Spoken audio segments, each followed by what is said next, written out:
still absolutely blown away. 2 days after the meal, you can see the urates, by the way, down here. Mike just cleaned this about an hour ago. Anacondas, when they eat, they actually urate, and that's a solidified urine, basically what happens. But I've never seen any other snake do it other than anacondas like this, and she'll do this 2 or 3 times a day for like about a week because that giant lump right there. And I wanted to kind of give you guys the tour of the compound, right? We look at the Reptarium often, right? I mean, obviously we've got Ivy over here, we've got Flamin' Hot Cheeto, Helen, we've got all the animals here, Baby Kush is over here. You guys know that, by the way, we have the Gira fish that seem to be doing very, very well now that we've actually cooled the water off. It seems to have done the trick. And we've done the tour of the reptile zoo, you know, walking around with cupcakes, my beautiful girl Perdita. I mean, I could keep going on, right? You know, obviously Drogo the sloth, and coming around all the way to Salt and Pepper. Speaking about lumps, man, can you see this? Look at this lump in the snake right here. What happened was we tried to feed Gemma a big pig because she's a big animal. She didn't eat, so we thought, we don't want to waste it, right? You know, you'd have to throw it away, and I don't like to do that. We fed Sunfire, and my goodness, 3 days later, she is ginormous. Of course, look at my girl down here with the black-headed python, still kind of wrapping up like she's got eggs going on. She's still doing that maternal incubation. Now, interestingly enough, pythons will maternally incubate their eggs. They'll protect their egg for the entire time that the eggs are incubating, but only Burmese pythons actually thermal regulate. What happens is they'll actually twitch their body. That kinetic energy actually raises the temperature of the eggs. They can keep the eggs at 88 or 89 degrees. If the temperature drops down to like 82 degrees, they kinetically just twitch. All other pythons protect the eggs and certainly can trap heat, but they can't actually make heat. So only Burmese pythons do that, which I find really weird. As a matter of fact, when the Burmese python is ready to lay, 2 or 3 days before she lays, you always know she's going to, because she'll start to twitch. And then she'll twitch for 2 or 3 days, then lay her egg, and then you see her wrapped around, and every few seconds you see. It's really an amazing thing. It's been years since I bred Burmese pythons, but I remember it so well. It's such a cool thing to see. Whereas black-headed pythons, they're just protecting their eggs. Oh no. Hey, if you do that, see, he thinks I'm petting him. Maybe. Oh. I know, I saw that. Did you do it this morning? It was beautiful 20 minutes ago. Well, Mike, you know, I always say, job security. That's not.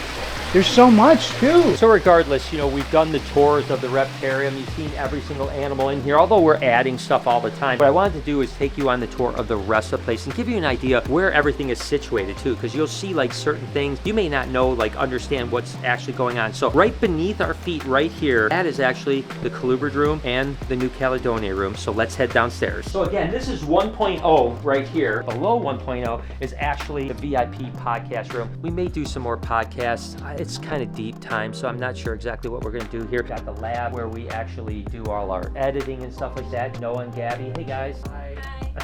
We'll shut the door on them. Creepy pictures on the wall over here. This is where the actual podcast room is, so that you guys get an understanding. So right now, if you're thinking about it, Bowser's tank is right above me right here. Right above me, that's Bowser's tank. So when you walk through the door into the Reptarium, you're basically walking in here. So this is where the entrance is to the Reptarium 1.0, and then 2.0 is on the other side of that wall, just to give you guys an idea. But then, of course, right next to us, so of course, then we walk into here, and this basically, of course, is the new Caledonia room, which, by the way, look at all the eggs that are starting to pile up in here. So it's interesting. They seem to, oh, wait. Check it out. This is amazing. This is a fresh baby here. This is a gargoyle gecko, and it's just hatching right now. Look at that. How awesome is that? Life like that. That is amazing. I live for those moments. Obviously, we have some lychee eggs. We've got gargoyle eggs. We've got some crested eggs. We even have some cave gecko eggs here. But the production season is just getting going. Usually around now through June, July is when we'll really start getting a lot of eggs out of this room. Thank you, Raycon, for sponsoring this video. You guys know that I love this product. Been using them for years, and I absolutely adore them. Raycon is a premium audio at a price point that doesn't break the bank. That way you can create great habits without breaking the bank. Even though I know you're going to love your Raycons, because everyone that buys them absolutely does, Raycon wants to make sure that you feel good about your purchase. They offer a buy it now, pay it later option, and every product has an easy and free return policy. So it's no wonder that Raycon has over 50,000 5-star reviews. They have some really cool sound profiles as well. If you're like me that likes to listen to heavy music, especially when I'm trying to calm down, I know that seems weird. I actually use the bass profile, and all you have to do is press the L for 3 3 seconds to change to another profile. And like I said, I always prefer the base profile. They also have this really cool feature that's noise isolating versus awareness mode. Basically, if you're like just kind of cleaning snakes, or you're getting yourself into things where you just want to just listen to music and not hear anything, it's noise isolating. Or you can go to awareness mode. Let's say I'm cleaning snakes, but I want to hear what Mike is doing, or I need to know what's going on. You can put it on awareness mode so it's still really great quality sound, but you can hear what's going on around you. And I know one thing that people ask me all the time is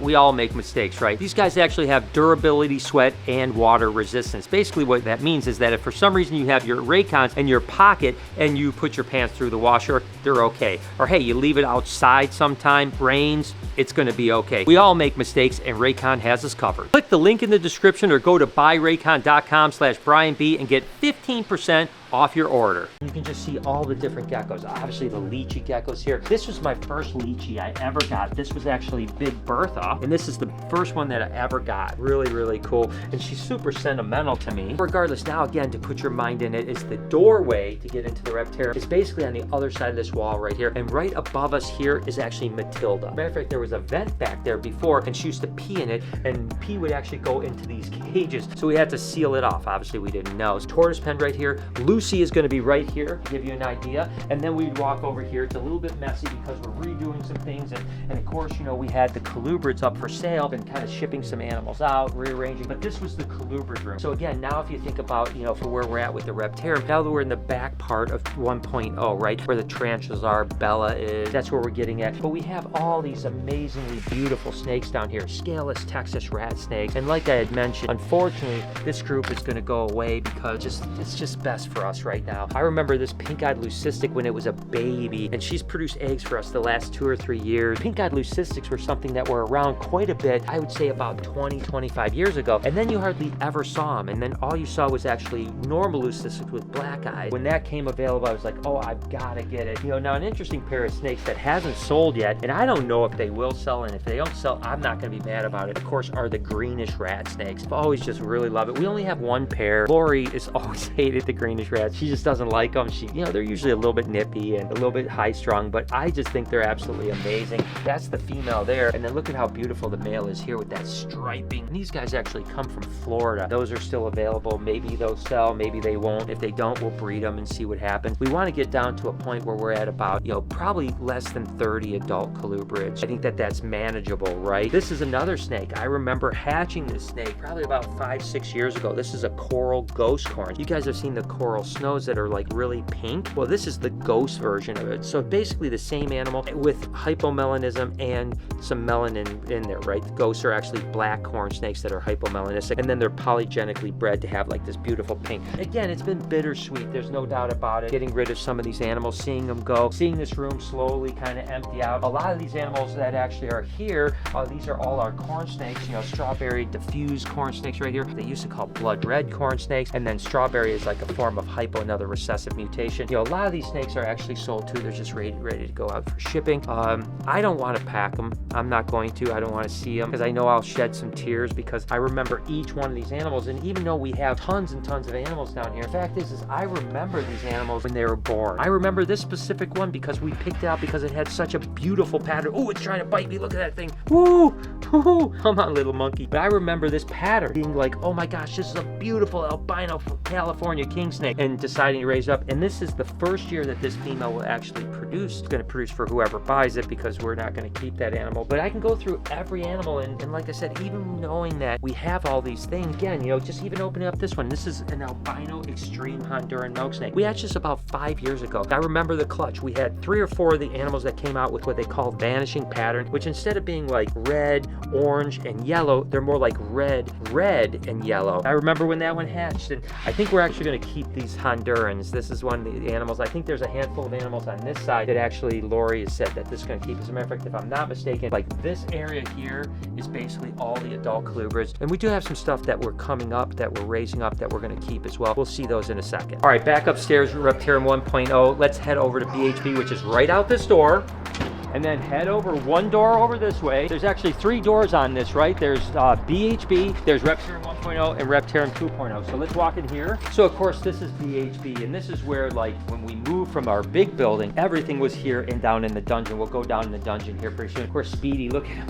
He's like, I found the motherland. The motherland, he's got a pile of greens, which he's absolutely just crushing. I mean, what an amazing animal. Won't be long before we actually be able to take him back to the house and let him wander around. These are, again, some snakes that we're going to keep, like the albino wolf snake that I love to death. They're not big enough to breed this year, but next year they should be big enough to breed. Go ahead and give that a shot down the road. A few other things, you know, there's like this here. This is the Ridley eye, which is a cave-dwelling rat snake. That's an animal that we hope to get on display at the old Reptarium or the new Reptarium. Some of this stuff is going to go and some of this stuff is going to stay. I'd mentioned that we're going to keep all of the Boega, you know, all of the Divergence and the Melanota and the Gemma Cincta and all that type of stuff. We're going to keep these guys because they're just absolutely too amazing and I just love them to death. We will definitely be selling some babies this year. There's no doubt about it. This used to be all our breeder Colubrids before we built the room down in the basement. All the breeders were here. When I first started vlogging, this is where I was pulling eggs from right here. And this side is razors. Like I said, we have a bunch of razors. Some of these are up for sale and some of them we're going to keep. Like for instance, the file snakes, we're definitely going to keep the file snakes. These are Cape file snakes from South Africa, something I really love. They're not ready to breed this year, definitely going to be able to breed next year, so we're going to keep those guys. A few other things, but stuff that we were going to raise up, breed in the future, we're now not going to. This is our leopard gecko colony here, guys. We used to have leopard geckos all down this row and all down this row, and we actually just reduced our leopard geckos just to a handful of groups, and that was because we wanted to really specify on what we were producing. So rather than producing hundreds or maybe even thousands, I think at the peak we produced like 9,000 geckos, we've now decided to keep smaller groups, and you can see we just keep 2 females. These are 2 Darkmoor females right here. We just keep those 2 females and then we cycle a male through those 2 females in here. We keep a pretty simple setup here. We just have a moist spot for them to lay in. We have water, we have mealworm, and we just keep them relatively simple. We cycle that male through, and hopefully this year we'll produce maybe just a 200 or 300 leopard geckos, but they'll be really, really amazing ones. Again, all these racks used to be full. We moved the Colubrids downstairs, we moved out all the geckos. You know, realistically, what I wanted to do was move these racks out and sell them off or whatever, and then build more offices here so that as we expand across the street, the offices will be here, right? And now, again, when you're thinking, where are we at here as far as up and down, because everything has basement, downstairs is the dungeon, right? So the dungeon is where we keep the pythons. We're going to head there now. Before we head there, we'll actually see just a couple last little things. These are, of course, the little milk frogs that we have going. Look at how big they're getting, guys. Just a couple months ago, they were little tadpoles, and now they're little frogs. And this is, of course, where we keep some of the other geckos, the new Caledonian geckos that aren't in the new Caledonia room. These are a bunch of gargoyles, not too many leechies, but we do have crested geckos and stuff like that. Jessica takes care of here. So this whole section here is basically geckos as well. Let's go ahead and head to the dungeon.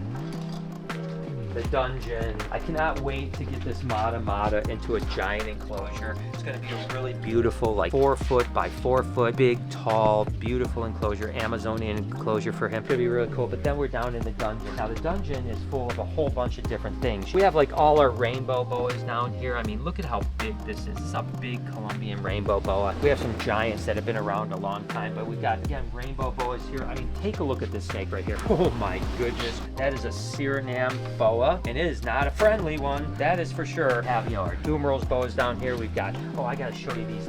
Take a look at this. Look at that.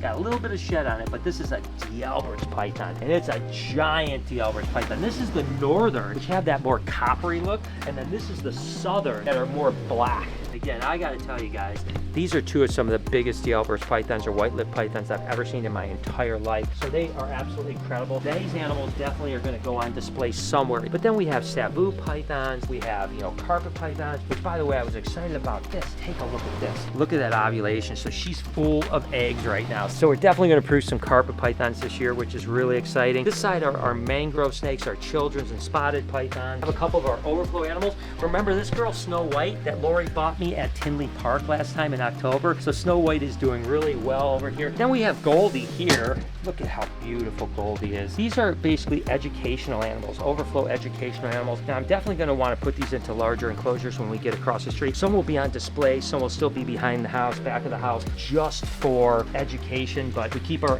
overflow educational animals here. We've got like bearded dragons and a few other things on this side. So this is another almost like Flamin' Hot, but this is actually Clementine here. So again, very similar orange, beautiful bearded dragon. Of course, RJ's pond over here. My boy, I love him to death.